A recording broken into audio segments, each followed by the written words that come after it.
On le vit au quotidien, si pas directement, indirectement, la traite des êtres humains ou traite des personnes, communément appelée esclavagisme moderne.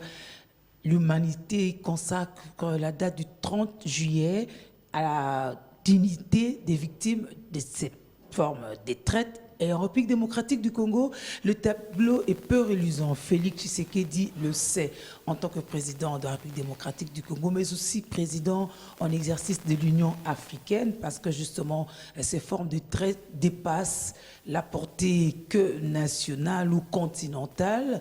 Et il a mis en place une agence rattachée à son cabinet pour justement la prévention et la lutte contre la traite de personnes. Que fait cette agence? Quels sont ses objectifs? Quid de sa campagne en cours? Ça va être l'essentiel de ce dossier de la rédaction. Bienvenue à vous, Madame, Monsieur. Bienvenue, Alain Boma.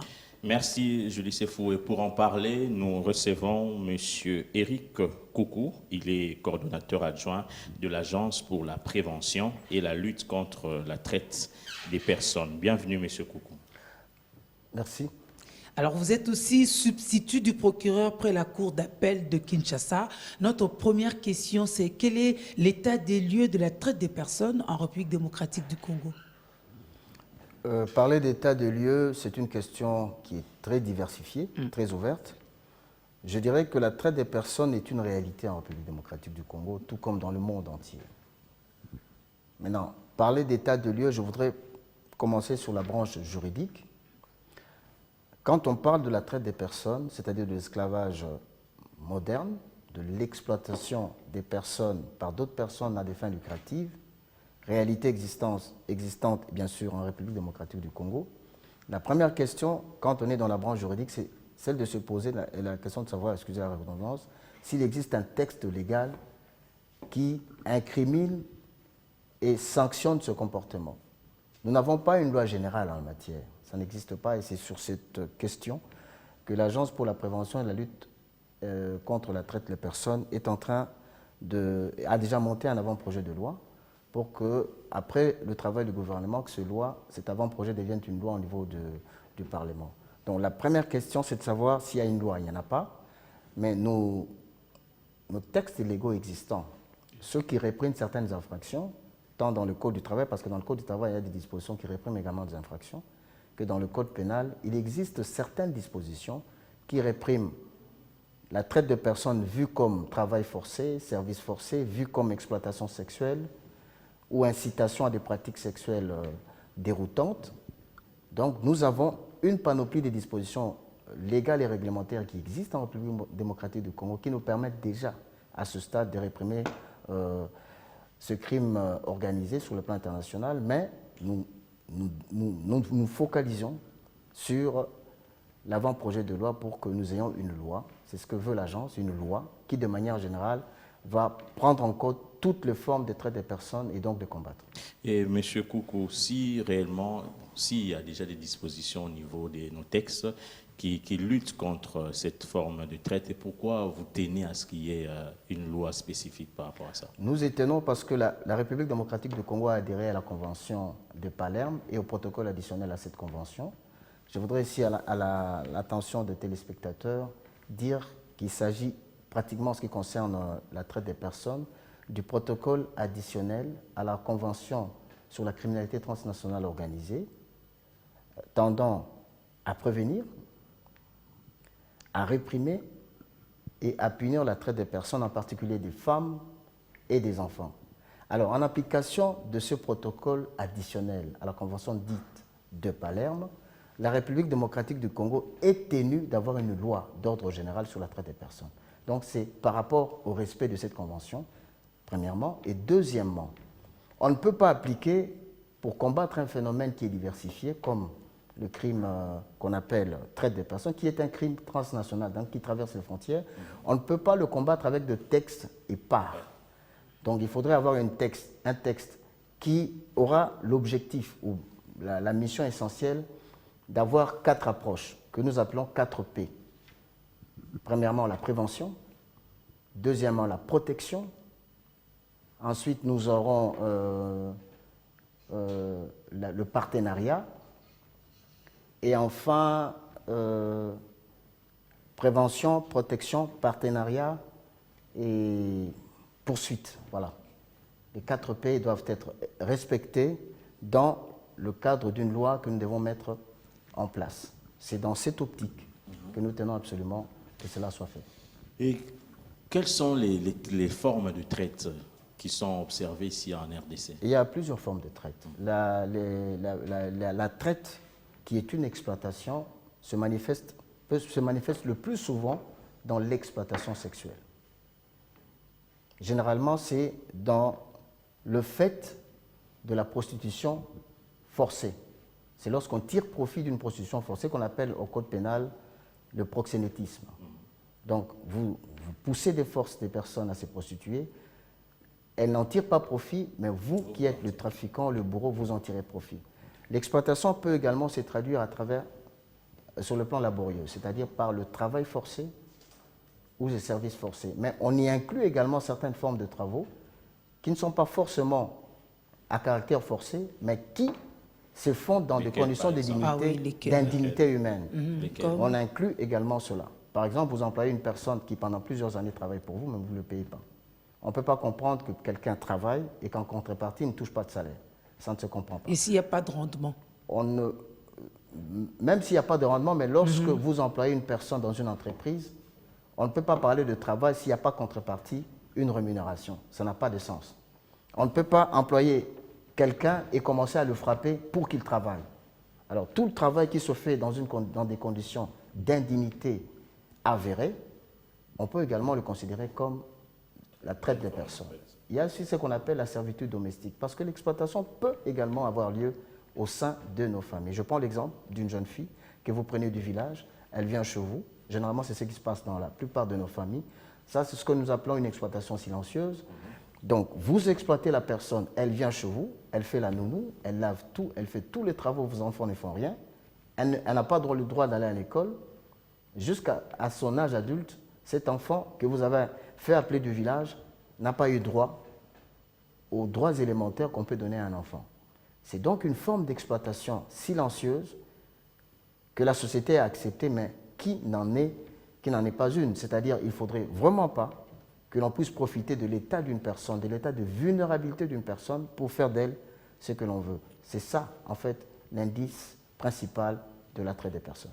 Vous avez parlé du code pénal en attendant qu'on ait la loi spécifique, mais vous n'avez pas approfondi par rapport au code du travail. Quels sont les éléments, les indicateurs qui entrent déjà en ligne de compte et sur lesquels on peut s'appuyer en attendant la loi proprement dite? Le code du travail, si je ne me trompe pas, dans les dispositions de ces articles 2 et 3, définit ce qu'on appelle, parce que le code du travail c'est le travail d'abord, donc définit ce qu'on appelle le travail forcé. Et cette définition est claire. On dit que le travail forcé, c'est le travail qu'on impose à une personne contre son gré. Il n'en veut pas, mais on le lui impose. Et le Code du travail, tout comme l'article 16 de la Constitution de notre pays, prohibe le travail forcé, vu dans ce sens-là, pas vu comme peine ou une sanction assortie par le Code pénal. Donc, dans notre pays, on ne peut pas forcer une personne à travailler, c'est le principe. Maintenant, au niveau de l'article 3, il y a plusieurs dispositions dans cet article qui définissent ce qu'on appelle le pire forme de travail des enfants. Donc, au niveau du Code du travail, on interdit également qu'on puisse assigner des enfants à des activités laborieuses difficiles. On ne peut pas prendre un enfant pour le pousser, par exemple, à commettre des crimes, à aller voler. On ne peut pas prendre un enfant pour qu'il puisse, dans le cadre d'une activité professionnelle, exhiber sa nudité ou se livrer à la pornographie. Tout ça entre dans ce qu'on appelle les pires formes de travail. On ne peut pas également employer un enfant dans les mines. C'est ce que nous voyons à l'est du pays, dans la partie du Katanga, donc à la cueillette de substances minérales, avec tous les dangers que cela comporte. Donc, ce sont là les pires formes de travaux forcés ou indignes que prohibe le Code du travail. Mais c'est assorti également de peines qui sont au niveau des articles 300 et autres, mais ce sont des peines qui sont très faibles parce que ça ne dépasse pas 6 mois de servitude pénale principale ou d'emprisonnement. Alors, la question, c'est peut-être autour du mot consentement. Dans l'un ou l'autre cas, Jusqu'où vont les limites? Quand est-ce qu'on sait ici la personne est consentante et dans l'autre cas, non? Au niveau du consentement, ça importe un peu lorsqu'on est devant une personne qui est dans un état de vulnérabilité. Parce que la perception de la traite des personnes ou son développement dans une société, c'est surtout en état de crise. C'est dans des sociétés où il y a la crise économique et donc la crise sociale, où on perçoit davantage la notion de traite des personnes. Je ne dis pas qu'aux États-Unis ça n'existe pas, surtout en ce qui concerne l'exploitation sexuelle, parce que ça ne dépend pas de la crise sociale, ça c'est une crise purement morale. Mais s'agissant de travaux forcés, c'est essentiellement dans une société où on est en état de crise et sociale et économique. Pourquoi? Parce que la population qui vit dans un état de vulnérabilité avancée, là, je ne veux pas prendre le terme misère, je prends le terme de vulnérabilité. Donc, une personne qui est prête à faire n'importe quoi juste pour avoir du pain. Je dis bien juste pour du pain, pas un salaire, du pain. Alors, quand une personne se trouve dans cet état-là, quel est le consentement valable qu'il pourra faire par rapport à une convention de travail? Vous comprenez déjà que ce qui le pousse à dire oui, rarement non, c'est son ventre et non son état d'esprit.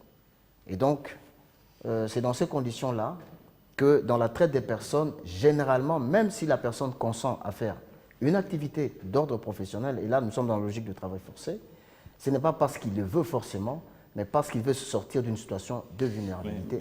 Monsieur Koukou, vous ne trouvez pas que l'État aussi a une part de responsabilité dans tout ça? La part de responsabilité de l'État, justement, c'est de coordonner justement cette situation et de vouloir qu'il y ait des textes forts qui puissent non seulement incriminer la traite des personnes dans ses multiples formes, mais également les sanctionner. Et c'est le travail justement que le chef de l'État a assigné à l'Agence pour la prévention des conditions n'y sont pas encore réunies. Oui, si les gens continuent à avoir faim, ils cherchent un pain au quotidien, est-ce qu'ils ne tomberaient pas dans le panneau parce qu'ils sont vulnérables? Le travail de l'agence sera nul. Pas du tout. Je dis qu'il y a plusieurs formes de traite des personnes. Je parlais principalement de l'exploitation sexuelle ou du proxénétisme, ou si vous voulez, de la prostitution forcée. Là, j'ai dit que ça ne dépendait pas de la crise. Un pays comme les États-Unis est très avancé en matière de lutte contre la traite des personnes. Je dis bien très avancé. Surtout sur cette forme-là. Il y a encore une forme beaucoup plus dangereuse, c'est ce qu'on appelle la pédopornographie, c'est-à-dire le fait d'inciter des enfants à la pornographie. C'est une forme assez larvée de la pédophilie. Donc on prend des enfants, on les livre à la pornographie, qu'on diffuse dans des réseaux sociaux. Ou bien on enlève les enfants, qu'on livre à la prostitution forcée. Vous savez, un enfant, quand on le livre à une prostitution forcée, c'est d'abord un être fragile, qu'est-ce qu'il fera? Donc cette forme-là de traite des personnes appelle même les États développés à ouvrir le bon œil pour combattre ce phénomène dangereux. Et je tiens à signaler que c'est la forme la plus développée de la traite des personnes. Parce que si le gouvernement résout les problèmes économiques, vous comprenez déjà que les travaux forcés, la vulnérabilité d'ordre social sera pratiquement résorbée. Alors, vous êtes en pleine campagne. Déjà, on sent que la matière est abondante. Vous avez profité de la journée du 31 juillet pour lancer cette 30 juillet pour lancer la campagne. Parlez-nous de cette campagne, de ces grands axes. La journée du 30 juillet sur le plan international, dans le cadre des Nations Unies, constitue la journée mondiale ou internationale de la dignité des victimes de la traite des êtres humains ou de la traite des personnes. Et donc, nous avons, c'est d'ailleurs la tradition au niveau de la présidence via l'Agence pour la prévention et la lutte contre la traite des personnes, de consacrer, de développer un thème particulier par rapport à cette journée. Et au niveau des Nations Unies, donc sur le plan international, on a consacré un thème pour cette année, c'est la voix de victimes de la traite des personnes nous guide. Et dans le cadre de la RDC, l'APLTP, notre agence, a développé un thème national, c'est que la victime de la traite des personnes en RDC, priorité de notre combat. Alors, puisque nous sommes à l'écoute de la victime, de ce qu'elle a vécu, comme préjudice, comme expérience brutale et dure, de ce qu'elle peut transmettre pour permettre à l'État de prendre des mesures appropriées, il faut aller donc vers la victime, mais surtout vers les potentielles victimes. Nous avons parlé ici de la situation de la vulnérabilité, liée à la crise économique et à la crise surtout sociale, qui entraîne facilement la crise d'ordre moral. Donc il faut aller vers les victimes pour leur parler des dangers que représente la traite des personnes. Parce qu'en réalité, la plupart des victimes qui tombent sous le coup de la traite des personnes sont même recrutées, consentent même à cela au départ, ne sachant pas que plus tard, ce pourquoi ils ont été appelés à être recrutés, ce pourquoi ils ont été invités pour une activité qu'on leur a promis, pour un travail qui se trouverait ailleurs, dans un autre pays, finira plus tard par les exposer à une situation d'exploitation extrême et pourquoi pas même les entraîner à la mort. Parce que si vous tombez entre les mains d'un trafiquant des organes vitaux, qui vous invite à l'accompagner dans un pays que vous ne maîtrisez pas, dont vous n'avez pas la maîtrise de la langue, et arrivé sur place, vous n'avez de contact avec personne, parce qu'il a votre passeport, parce qu'il a votre téléphone, vous n'avez accès à aucun outil de communication, vous comprenez que cet individu peut faire de vous ce qu'il veut. Déjà, détenir les identités de quelqu'un dont lui aussi a une infraction. Tout à fait, c'est une forme de la traite des personnes qu'on appelle rétention de documents. La rétention illicite des titres de documents, ça existe déjà en République démocratique du Congo. Mais dans le cas particulier de la traite des personnes, c'est lorsqu'on retient pour arriver à exploiter une personne. Ça, ce n'est pas souvent dans nos groupes musicaux. On entend ces genres de témoignages de la part de ceux qui ont été soit danseurs, soit musiciens. Vous arrivez dans un pays, le patron de l'orchestre vous dit « Allez, remettez-moi vos titres ». Ça, c'est exploiter le personnel laborieux qui est avec vous. Et c'est une forme de traite des personnes qu'il faudra absolument condamner.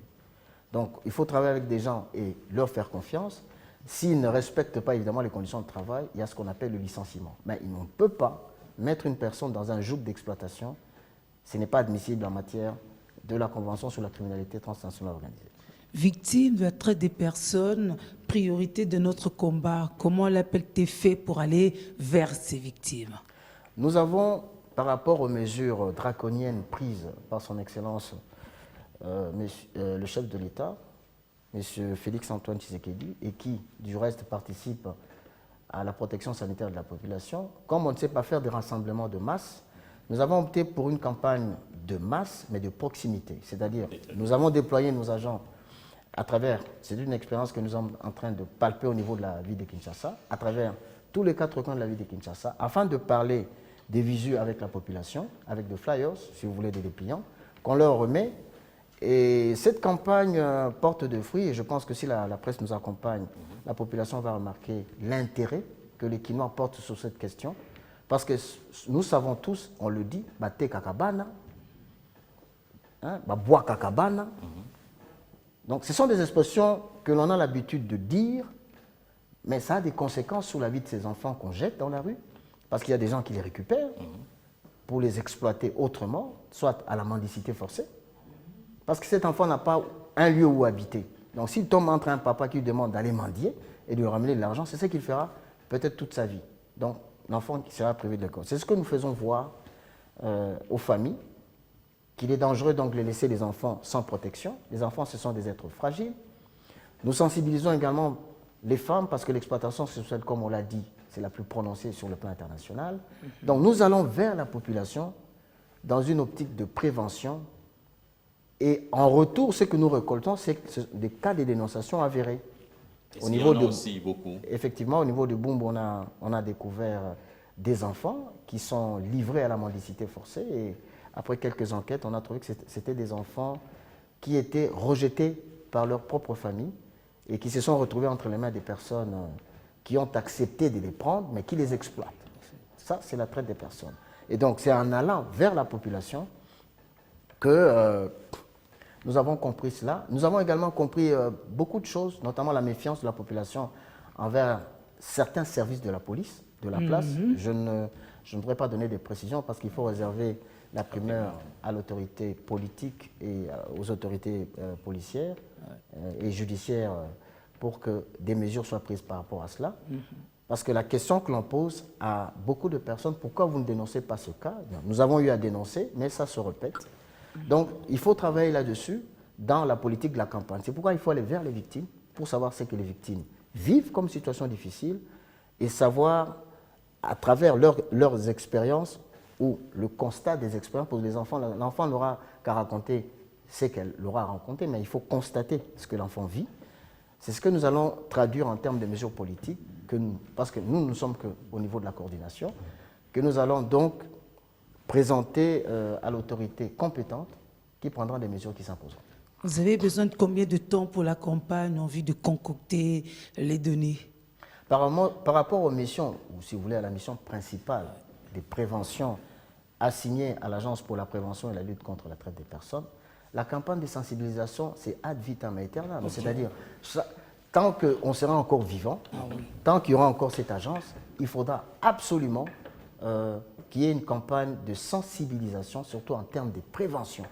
Parce qu'il y a beaucoup de victimes potentielles, excusez-moi, mais il s'agit souvent des femmes, en matière de traite des personnes. On vous le conseille, des femmes, des filles. Pourquoi vous n'allez pas auprès des écoles, des églises, vous n'utilisez pas des leaders d'opinion pour amener ce message?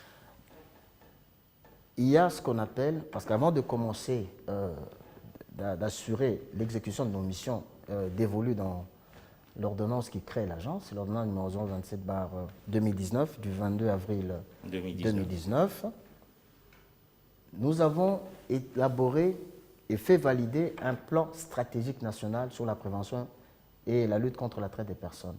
Et ces plans recoupent plusieurs activités de formation et essentiellement de sensibilisation qui prend en compte justement l'élément que vous venez de développer.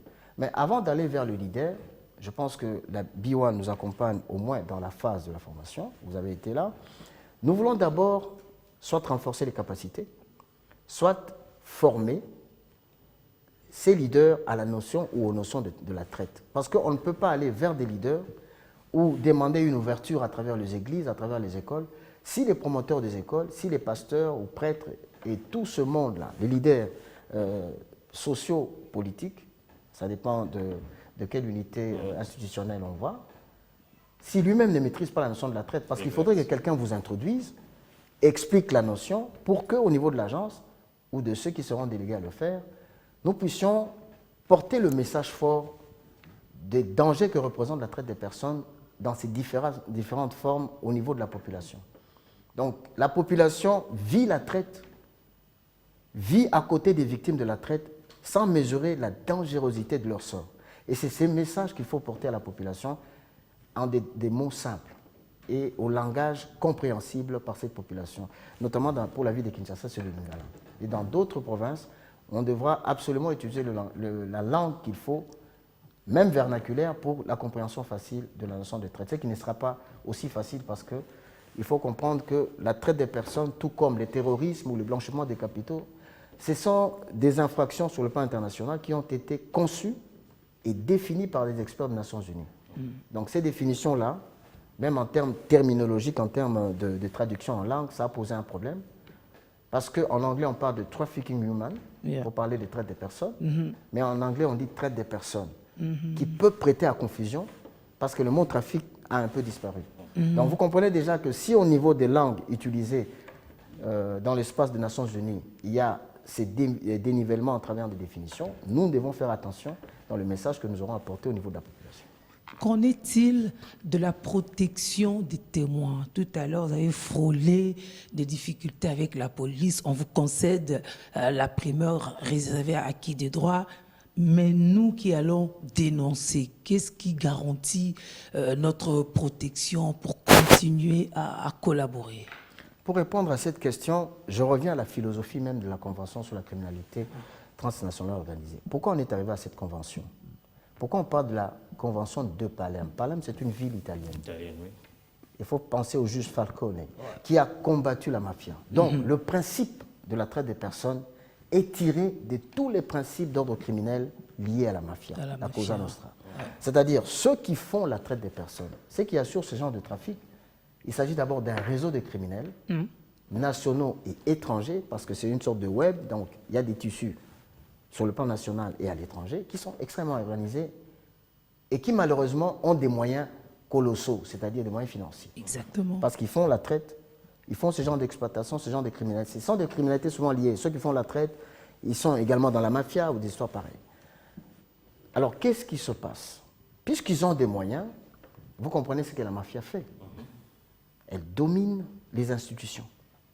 Les réseaux, c'est partout. On infiltre les institutions même de l'État. Voilà. C'est ça, c'est à ce niveau-là qu'il faudra ouvrir l'œil et le bon pour que l'on puisse non seulement combattre sur terrain ce phénomène, mais avoir des tentacules au niveau des institutions de l'État, afin d'endiguer toute possibilité d'infiltration possible. Et je peux vous dire que ce n'est pas mince affaire. Donc au niveau de la police, il y a des mesures qu'on devra prendre sur le plan professionnel, mais on devra également prendre des mesures d'ordre social au niveau de la police pour éviter que ce genre d'infiltrés puissent empêcher l'action de l'État contre la traite des personnes, puisse empêcher que cela puisse porter des fruits favorables à la population. Alors, eux, ils sont ici, ils sont ailleurs, n'est-ce pas?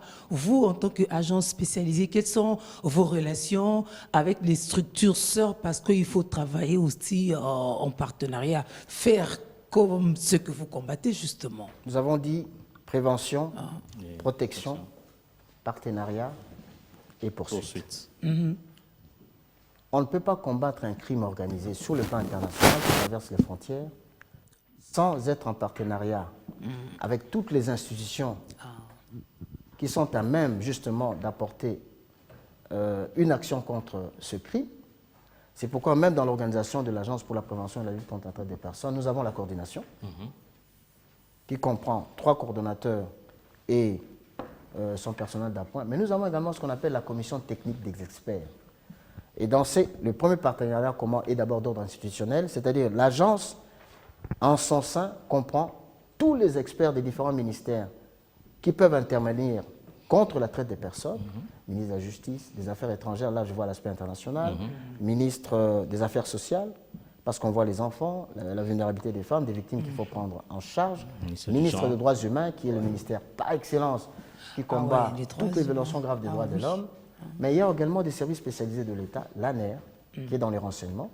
On a besoin de l'ANER, de tous les services de renseignement d'ordre militaire, il y a la DGM, qui est au niveau de frontières, nous avons la police de frontières. Oui, parce qu'il faut l'autorisation pour la sortie des enfants. Donc, nous travaillons d'abord dans un partenariat, collaboration intense, puisque c'est réglementé par l'ordonnance, dans le cadre de cette commission-là. Mais ce qui est intéressant dans l'ordonnance, et à la faveur de la vision du chef de l'État, c'est que, au-delà des institutions consacrées par l'État, l'agence collabore également avec les organismes de droits de l'homme, avec la société civile, celle qui particulièrement s'occupe de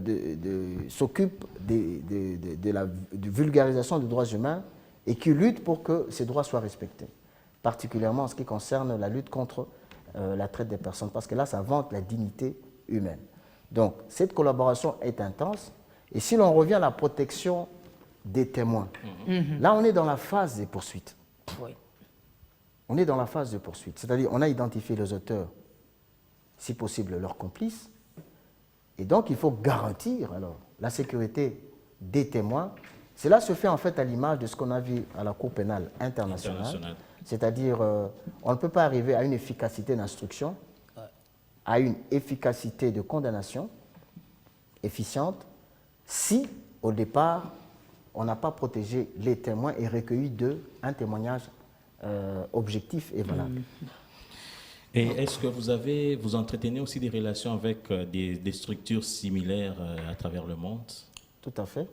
C'est ce que prévoit le protocole additionnel à la Convention de Palerme sur la traite des personnes, c'est-à-dire il y a dans le volet partenariat, il y a aussi ce qu'on appelle la coopération. Ouais.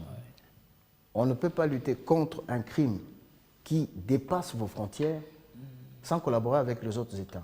Et particulièrement dans ce cadre-là, vous devez comprendre que le protocole additionnel à la Convention de Palerme a été créé au niveau des Nations Unies.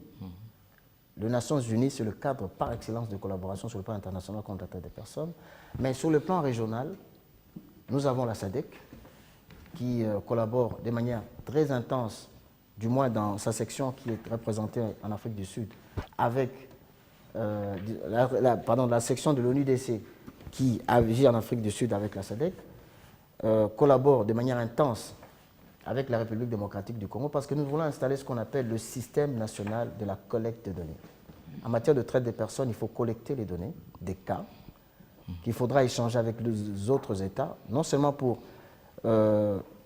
avoir une vue sur la traçabilité du phénomène de la traite des personnes, mais également avoir la possibilité, parce que le phénomène de la traite des personnes, c'est un phénomène qui est également tributaire à la migration des populations, avoir vue sur toutes ces victimes qui traversent les frontières. Monsieur Éric Coucou, vous existez il y a de cela depuis 2019, mais est-ce qu'il y a des avancées par rapport à cette lutte en RDC depuis que la paix Ça a été dépend de ce que créée? vous attendez par avancée. Il y a déjà des avancées parce que par rapport à l'adhésion de la République démocratique du Congo à la Convention de Palerme. La Convention de Palerme, c'est une convention de 2000. Et c'est en 2019, pratiquement 18 ans après, que le chef de l'État a créé l'agence. Nous avons adhéré pratiquement en 2000-2005, mais plus de 15 ans, 18 ans après, on crée l'agence. Donc par rapport à notre politique d'adhésion à cette convention, il y a cette avancée. La création de l'agence constitue une avancée à grands pas. Deuxième avancée, au-delà de la création, nous avons déjà sur le plan national un plan stratégique sur la prévention et la lutte contre la traite des personnes. C'est un plan quinquennal 2020-2024, au-delà même du mandat présidentiel. Donc, c'est déjà un travail qui est fourni, non seulement pour la formation, mais également pour la sensibilisation contre ce phénomène. Au-delà de cela, l'agence a également élaboré et fait valider avec des experts qui ne sont pas de l'agence, venant d'autres institutions et particulièrement du Sénat et de l'Assemblée nationale, l'avant-projet de loi portant prévention et répression de la traite des personnes, qui, pour le moment, est en examen au sein du gouvernement, afin de générer un projet de loi qui sera transmis au Parlement pour examen, adoption et vote. Et adoption. Donc ce que nous espérons, c'est qu'avant la fin de cette année, qu'on ait effectivement une loi portant prévention et répression de toutes les formes de la traite des personnes. Cela va encore relever la cote de la République démocratique du Congo, parce qu'en matière de traite des personnes, tout comme en matière de corruption, vous savez que les États dans le monde sont cotés, et nous étions dans la liste rouge, parce qu'on était au niveau du tiers 2, du tiers 1, pardon. Maintenant, avec la création de l'agence, le plan stratégique et l'avant-projet de loi, nous avons grimpé d'un degré, nous sommes au niveau du tiers 2, observation, on était au niveau du tiers 3, on a grimpé au niveau du tiers 2, observation, avec des recommandations que la République démocratique du Congo devra réaliser. Mais la recommandation la plus intéressante, c'est d'avoir une loi. Et c'est pourquoi je profite de votre plateau, donc à travers B1, pour lancer un plaidoyer à travers nos députés, nos sénateurs, pour que cette loi, dès que ça sera transmis en termes de projet par le gouvernement, soit examinée le plus rapidement. Cela donnera, sur le plan international, une bonne cotation de la République démocratique du Congo en matière de lutte et pourquoi pas de prévention contre les différentes formes de la traite des personnes. En attendant la loi, vous êtes déjà en pleine campagne. Comment ça va se passer? La campagne, c'est pour protéger la population. Le volet protection. 4 P, n'oubliez pas. Donc, on doit prévenir, mais on doit protéger la population. S'il y a un danger, on ne peut pas attendre une loi. Il faut d'abord protéger les victimes potentielles. Je ne sais pas si vous avez connaissance de certains faits réels. Il y a des parents qui ont fait adopter leurs enfants, c'est ce qu'on entendait parler même à l'époque de l'Ancien Régime.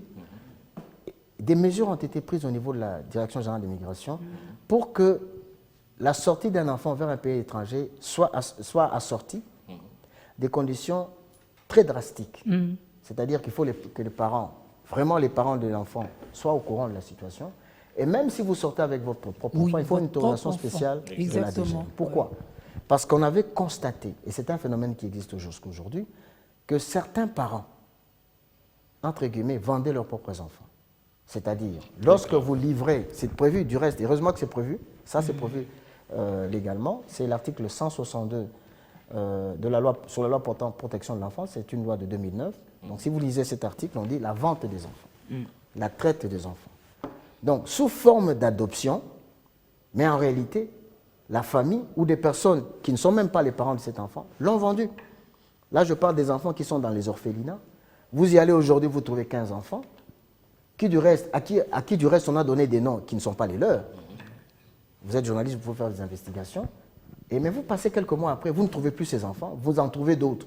Où ils sont partis, la traçabilité pose problème. Alors on a constaté que beaucoup d'enfants qui allaient vers l'étranger, soi-disant en mode d'adoption, étaient en réalité des enfants qui étaient vendus et pour lesquels on n'a aucune suite aujourd'hui. À un moment donné, la presse s'est mobilisée là-dessus, d'autres, parce que la presse était divisée, il y avait d'autres unités de presse qui soutenaient cette démarche, qui disaient que les enfants allaient dans de très bonnes conditions, mais il y avait d'autres journalistes plus pointilleux qui ont constaté qu'au-delà de nos frontières, on ne savait pas faire le suivi de ces enfants. C'est ça l'adoption internationale. Parce que dans la logique d'une adoption, l'enfant qui est adopté doit rester en contact avec sa famille biologique. Exact. Mais quand quelqu'un adopte votre enfant et brise tout contact en vous remettant en contrepartie une somme d'argent ou on vous achète une maison, n'est-ce pas là vendre un enfant comme un morceau de viande? Ça, la République démocratique du Congo l'a déjà réprimé, l'a déjà incriminé, en érigeant l'infraction de la vente des enfants dans l'article 162 de la loi portant protection de l'enfant. Ça n'attire pas l'attention de beaucoup de gens, mais cette disposition légale qui relève au moins la traite des enfants, la vente des enfants en République démocratique du Congo existe.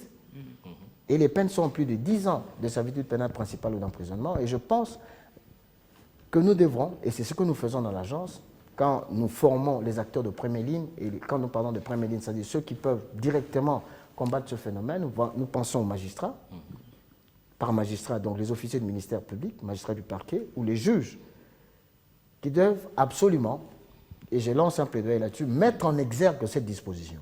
Dans tout le cas où on se retrouverait dans la logique de la remise d'un enfant en contrepartie d'un avantage, nous sommes dans la logique de la traite des personnes, donc de la vente des enfants, et de tels acteurs, même s'il s'agit des parents des enfants, il faudra les réprimer sévèrement.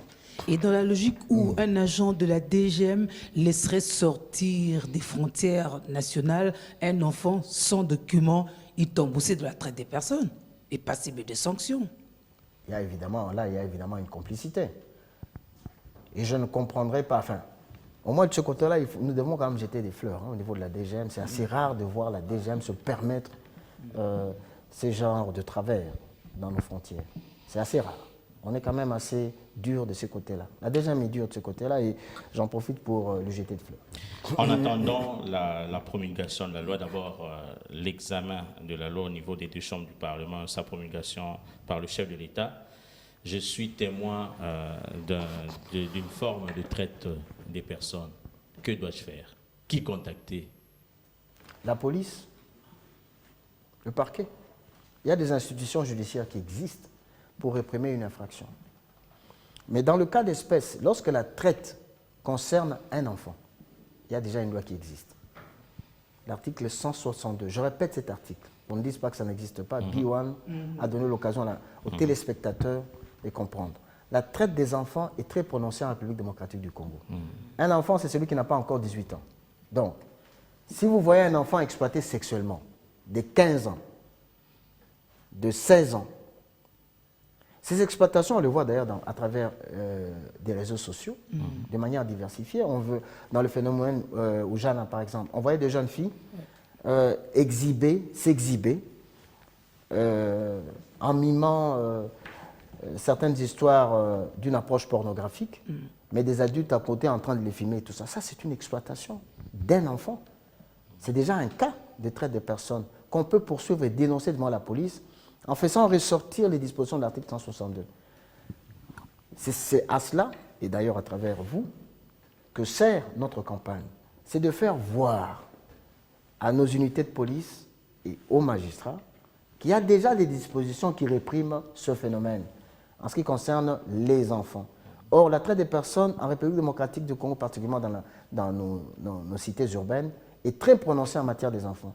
Parce que ceux qui mendient, ceux qu'on force à mendier, mendicité forcée, ce sont les enfants. Ceux qui accompagnent. Mais puisque déjà la traite des personnes est incriminée et qu'on vient dénoncer un papa ou une maman qui envoie de force Un enfant qui n'est pas le sien a mendié.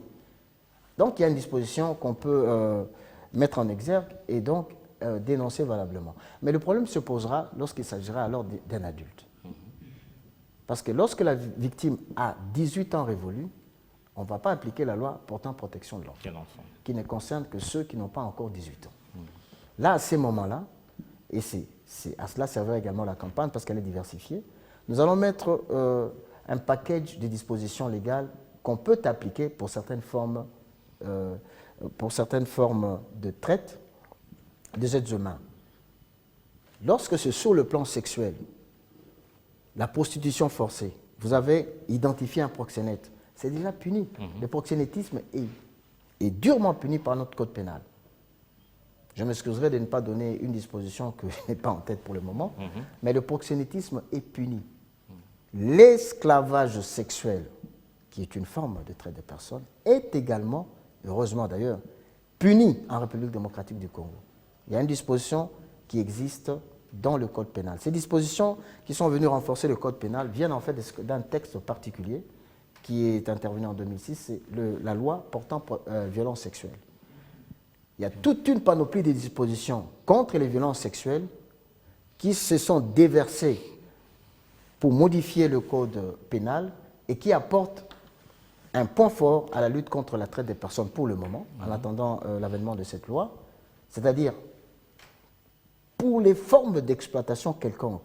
Si on ne tombe pas généralement dans une exploitation, on tomberait forcément dans un des cas de violence sexuelle. La zoophilie, vous savez, est réprimée, c'est-à-dire le fait pour une personne d'avoir des rapports charnels avec un animal. Ouais. Et quand on force une personne à le faire, c'est une exploitation. Si c'est une personne adulte, si c'est contre l'argent, ou c'est pour faire un film pornographique dans le cadre d'une zoophilie, vous comprenez que c'est une exploitation. Mais comme il y a une disposition, on peut donc dénoncer la personne qui le fait. Le mariage précoce, quand même que c'est lié à la culture des Congolais dans une partie, bien sûr. Moi, je parlerais plutôt du mariage forcé. Parce que le mariage précoce peut être même après 18 ans. Quelqu'un peut dire que je me suis marié précocement. Oui, mais le mariage forcé, même quand vous avez 30 ans, quand on vous force à vous allier avec un conjoint que vous n'aimez pas, que vous n'aimerez même pas, c'est déjà réprimé par le code de la famille, mais c'est aussi réprimé par le code pénal. Évidemment, nous avons prévu également cette forme-là dans l'avant-projet de loi, enfin, dans la manière dont nous avons conçu cette disposition liée au mariage forcé. Nous avons renvoyé sa pénalité aux dispositions qui existent déjà parce que nous avons estimé que lorsque une forme de la traite est déjà réprimée par des textes légaux qui existent, il faudrait tout simplement les harmoniser parce qu'on peut avoir deux dispositions éparses. Vous avez le mariage forcé dans le code de la famille, vous avez le mariage forcé dans le code pénal, il faut harmoniser. Soit au niveau du code de la famille, ça tombe, ça reste dans le code pénal, soit ça tombe au niveau du code pénal, ça reste dans le code de la famille pour que ça rattache plus l'aspect matrimonial ou bien l'aspect des personnes traitées par ce texte particulier. Pour ne pas paraphraser votre devise, qu'est-ce que vous attendez des uns et des autres? Ça dépend des uns là, c'est qui, des autres, c'est qui. Ce que nous attendons, c'est que nous sommes déjà l'État. Ce que nous attendons de la population, c'est la dénonciation massive des cas de traite des personnes. Et c'est ce que nous faisons à travers cette campagne en allant vers les victimes potentielles, c'est de leur montrer ce qu'est la traite. Côté Kabana, ils allaient traite. Côté Namouana, Asenga Mbongo, Namakasi, il s'agit là de la traite. Pousser un enfant à commettre des crimes, lorsque l'enfant n'amène pas, on le frappe. C'est ça une exploitation. Et quand on présente ces choses au niveau de la population, ils comprennent. Pousser sa propre fille mineure à la prostitution, sa propre fille, je dis bien, à la prostitution, c'est irresponsable de la part des parents de vivre de la prostitution de leurs enfants. Parce que quand on parle de proxénétisme, souvent on a l'impression qu'il doit toujours s'agir d'une personne tierce à la famille. Il peut s'agir du propre père ou de la propre mère des enfants. Nous assistons à un phénomène assez dangereux. Un enfant, une enfant, il s'agit souvent de jeunes filles, sort, l'expression je n'aime pas trop, s'accouple avec une personne majeure, la famille tolère, pendant que la personne est en train de servir la famille, en termes financiers, en termes d'avantages divers. Mais lorsque le robinet cesse de couler, on dit qu'il a violé. Il a effectivement violé. Parce que dans la définition du viol, le rapport sexuel ou charnel entre un adulte et une personne mineure, quel que soit le sexe, constitue le viol fait avec violence. Mais le parent qui envoie l'enfant, s'il s'agit d'une mineure, on a déjà parlé de la traite des personnes dans l'article 162 de la loi portant protection de l'enfant. Ces parents-là, qui viennent même se plaindre, mais on constate qu'il a fait exploiter. On doit le laisser comme ça, pour qu'après, qu'il y ait toujours des gens, parce qu'à ce moment-là, vous avez un auteur de viol qui, entre guillemets, est une espèce de victime, une victime coupable, en façon des concepts qu'on va commencer à échanger dans le cadre de la sensibilisation. Parce qu'en même temps qu'on combat le viol, en même temps, nous devons également, de manière intensive, combattre l'exploitation des victimes des viols. Et cette exploitation-là, même venant de la part des membres de famille, est absolument intolérable. Et c'est même le sens de cette campagne, parce que souvent, on ne pense pas au sort de victimes. Qu'est-ce qu'elles vont endurer durant toute leur vie. Donc, merci à cette campagne. Nous, on a essayé de donner de la voix pour contribuer à cette campagne de masse, justement. Merci, Monsieur Éric Coucou. Je rappelle que vous êtes coordonnateur adjoint de l'Agence pour la prévention et la lutte contre la traite des personnes, APLTP en sigle. Merci d'avoir répondu à notre invitation. C'est moi qui vous remercie. Je transmets les remerciements de l'agence à Biwan. Ok, merci. Merci Alain Boma. Merci à vous, communauté, de continuer à dénoncer toutes les formes de traite des personnes parce qu'elles sont très prononcées aussi en République démocratique du Congo. C'est la fin de ce dossier de la rédaction. À bientôt.